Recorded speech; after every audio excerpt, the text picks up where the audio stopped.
Why we listen to this new Godsmack album drop? That's true. New Godsmack, new Yeet, new Don Toliver. Who else dropped today? A lot of people dropped today. So, yeah. Hello everyone, my name is Bradley. I have a Brad taste in music, and today we're going to be listening to Cracker Island by Gorillaz. Now, this album, I don't know if it was delayed for a very long time, but I feel like this was supposed to come out way earlier than it actually did.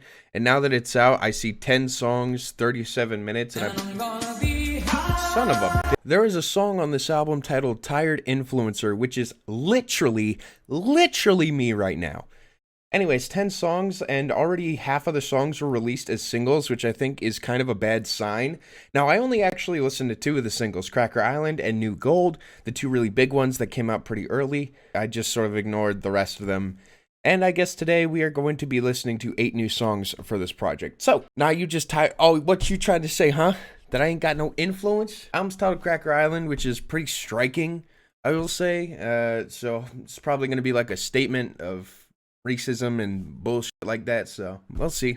Song Machine came out literally 75% before it was released. Yeah, because they like the full album was like a compilation of what they were doing, which was 1 track a month. Which, by the way, Song Machine, fantastic album, a really solid listen overall. I enjoyed it a lot.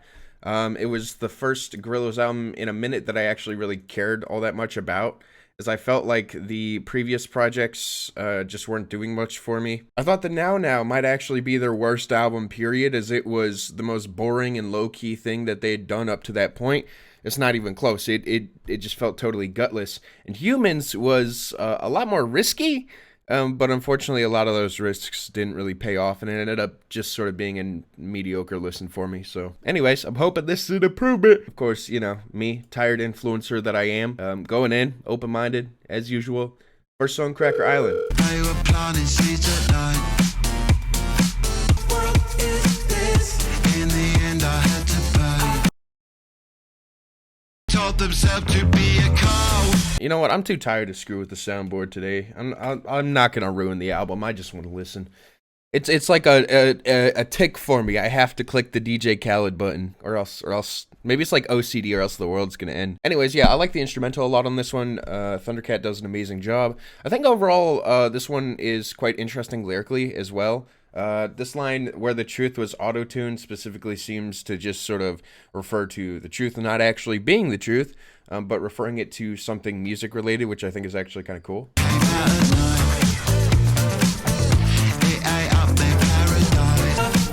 They told themselves to be a cow. Drank to ride in the end. So, Cracker Island is very one note, but it's a song that, like, when I first heard it, I wasn't super impressed with it, but then the more I heard it, the more I really enjoyed the back and forth between Damon and Thundercat on this track, as I feel like the two bounce off each other in an incredible way, and I also think the beat's amazing, and it's overall just a really solid track. I don't think it's as strong of a statement as I wish it was, as it sort of just feels like it's more of a dance track than anything. Regardless, though, I think this is, honestly, in my opinion, a great song. It's a smiley ball. It's one that's easy to get lost into. It's one that shows, I guess, Damon's compositional ability really well. Yeah, and I think it's a great way of starting off this album, so I'm happy with it. Hopefully, the quality continues with the next track. Next song, Oil, featuring Stevie Nicks. Dude, Stevie Nicks of Metallica fame. Yeah, you go again, you say you want your freedom. Production's great here. In the machine, the guy to fly out of the doldrums and recall the law. So what I like about this, and again, like when I first heard the title track of this album, I was, you know, quick to write it off, but then the more I heard it, the more impressed I was with the production. I feel like immediately with this song, it's just very immersive, which is kind of what I go to Gorillaz for. Even though I don't think that it's landing like the strongest thing that they've created or the most ambitious, it's solid, which is what I appreciate. It's low-key, but it's solid. I felt like with the Now Now, it was just so low-key and just so uninteresting that I wasn't even able to fall into it at all. I like that I'm able to just sort of float along with this track. They taught themselves to be a cow. The song was originally going to have Julian Casablanca. I don't actually think Stevie Nicks added much to the track, and that's my biggest complaint here is you have the, I will say, though, it's better than the Stevie Nicks feature on the Maroon 5 album, all right? You know, at least there's that. But I just don't feel like Stevie Nicks did really much to add to it, though I still like the song overall. It's a smiley ball. I think that it sounds really nice. Maybe it doesn't make the most sense following Cracker Island. It seems like kind of an odd song to place as the second track. Just regardless, I have little gripes with the song, but I enjoy it overall. So let's just hope that the quality of the tracks continues on an upward trajectory, because I'm enjoying it, but I can see little cracks here and there that I'm hoping just maybe get sealed up as we continue. Next song based off of Me, the Tired Influencer. Here we go. DJ Khaled, we the best. Who we know. Where white blooms above the city, Los Santos. Oh, no, I like this album a lot so far. This is really good. Nothing real anymore. Yeah, here's the thing, is I can hear the time that was spent on each of these songs so far to make them sound as dreamy as possible. Making me actually appreciate the fact they took their time with this project, because it actually sounds like they spent the time on this project. Even if I don't think every idea so far is like perfection, I hear the quality, so I'm vibing. I've been through every roadblock. I don't really know how any of these last three songs tie together at all in an album. It sounds like just a playlist right now. But regardless, I actually love that track. I feel like it sounds just as melancholy and as sad and as empty as like the subject matter of just sort of the digital world and just the tired influencer. I really like what it's going for. It's a smiley ball for me. I thought the production was stellar, and I thought it was very dreamy. Yeah, I thought it was just super floaty. Again, I'll use the word melancholic. That's kind of the word I'd put for this. But I think it captures it perfectly.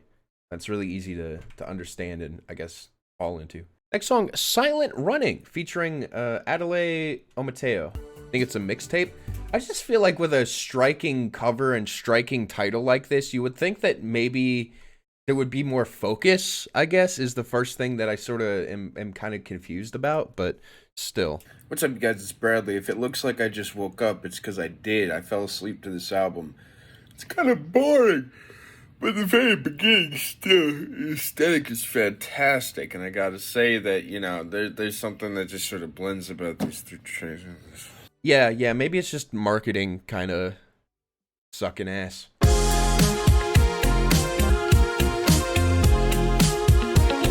Feel free, right away on the racket. Guys, oh my god, this sounds like the new Arctic Monkeys album. Disappeared into a dream. Also, the new Arctic Monkeys album is one of the whitest albums I've ever heard. Alright, Cracker Island, you see it's coming together. Through the infinite pages. Racially motivated? It's racial, okay? Silent Running seems to be about exploring the digital world, actually. Exploring the blockchain.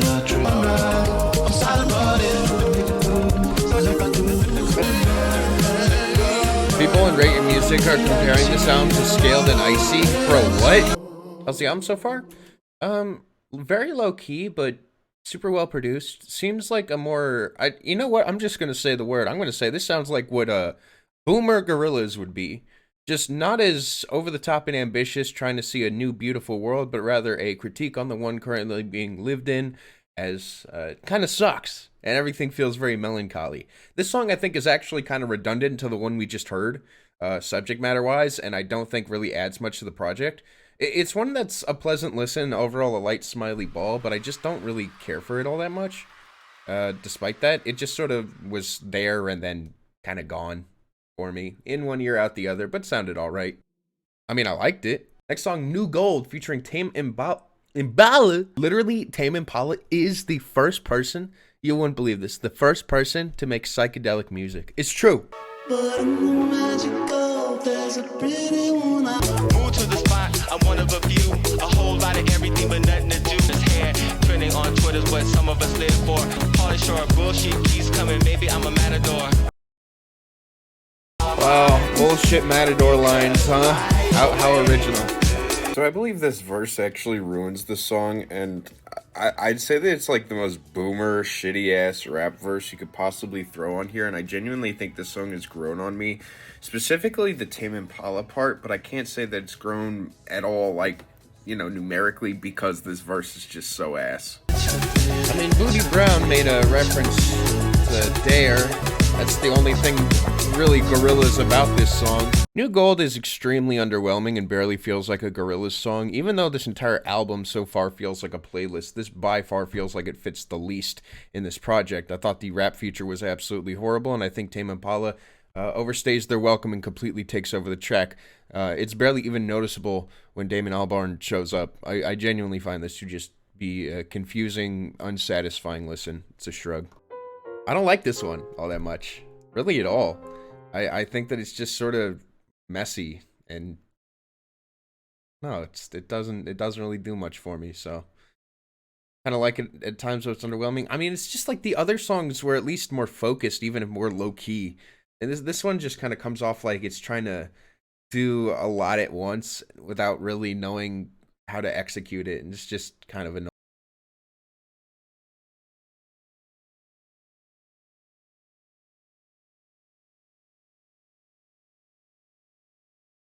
Make history.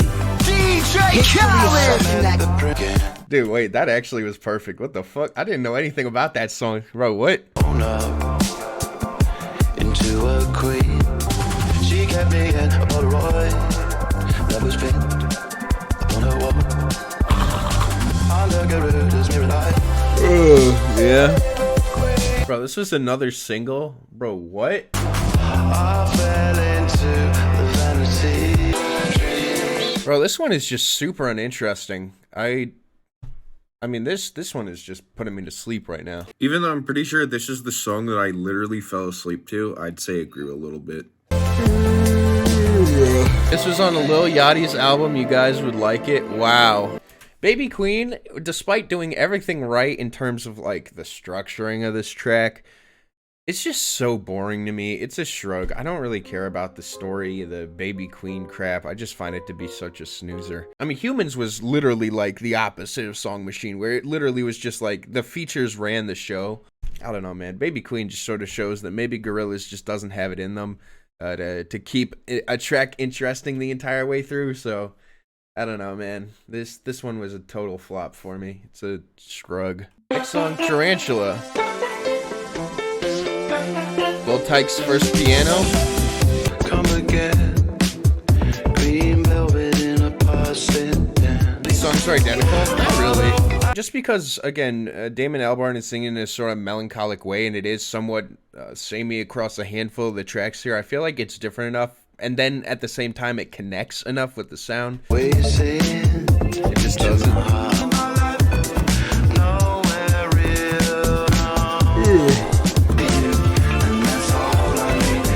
My fantasy. This is like the most nothing song. I feel like with Cracker Island, it did this repetition really well, and it made something just a lot more engaging than this. But this kind of just feels like mush. I'm really underwhelmed by this. Tarantula feels like album filler, like it's a waste of my time. I would have appreciated them if they made a different song instead of this one.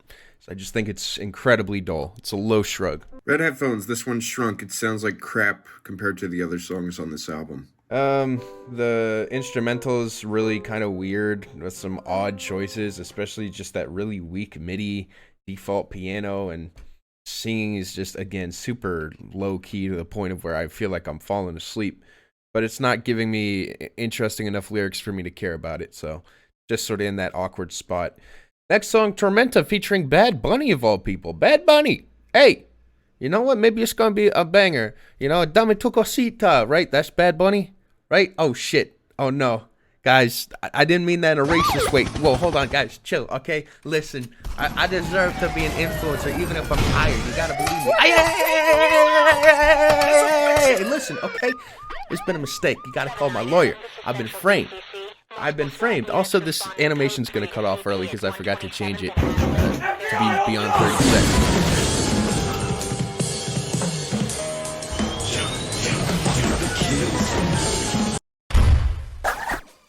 Yeah, see, Saul's gonna try to get me out, and then it just ends.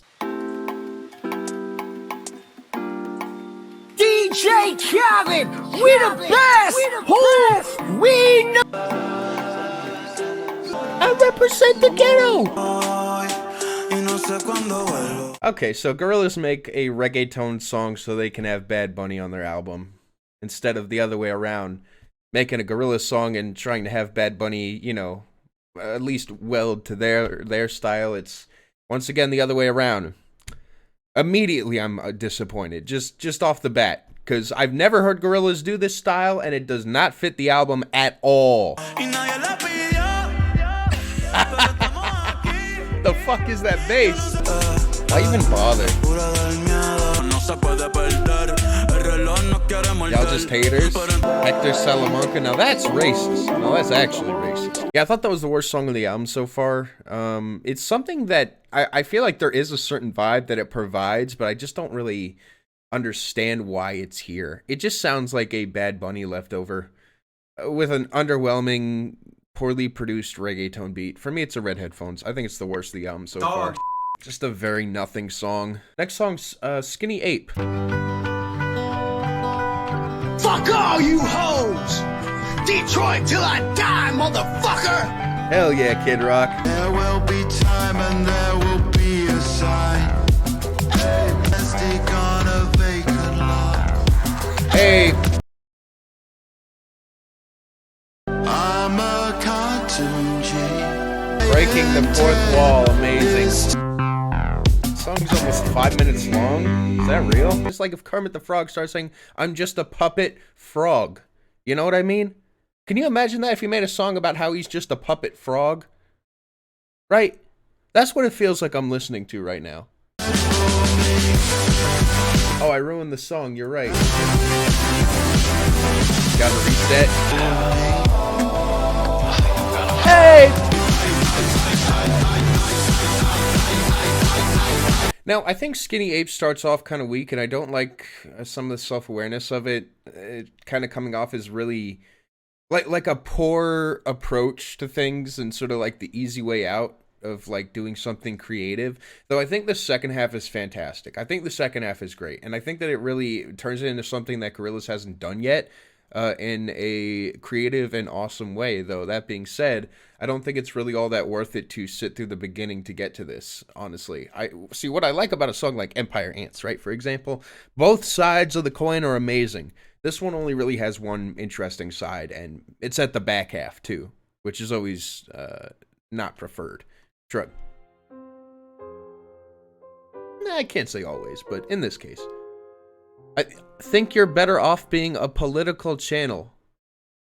Wow. Damn. I make good money now. I'd probably make even more there. Next song, final song, Possession Island. Possession Island. Features Beck, of all people. It's gonna rain. Stand and look out with things they don't exist, and we're all in this together till the end. So this is how it's ending, huh? This was a Bored Ape project. So when we get a concept album, a lot of people felt that way, honestly. Nah, this doesn't feel earned, I agree. I've been through every roadblock. I have seen and overcome the evilest hate ever that mankind has ever witnessed. Possession, I think, is just a really, really mid-closer that just is slow and, like someone said, not really earned. That's Cracker Island. This was a disappointing listen. I genuinely thought that, like, I expected so much more from the beginning, but it ended up just sort of dragging in a slow, sluggish pace to the finish line, which is surprising considering it's only 10 songs and 37 minutes. This thing really felt like it dragged on for a lot longer. I thought that the features made absolutely no sense and didn't really contribute much to this project. I thought the production in many spots was amazing, but then in other spots was just kind of awful, with just some really bad decisions. Yeah, this is a total mixed bag for me. Honestly, not worth the wait, and a big step down from Song Machine, in my opinion. If I had to give the song, or sorry, if I had to give this album a score, I would give it a 5+. I don't know. I feel more comfortable giving this a 6- on revisiting. I feel like it's not as bad as I felt like it was on my first reaction returning to it, specifically in a couple of moments in the beginning, but I do think that it just really sort of drops the ball, but it still has some creative ideas. I honestly think that this isn't the worst thing that they've done. It's just a bit underwhelming, and I sort of feel like that affected my score overall, so it's a 6- for me. Thanks everyone on YouTube for watching. Peace out.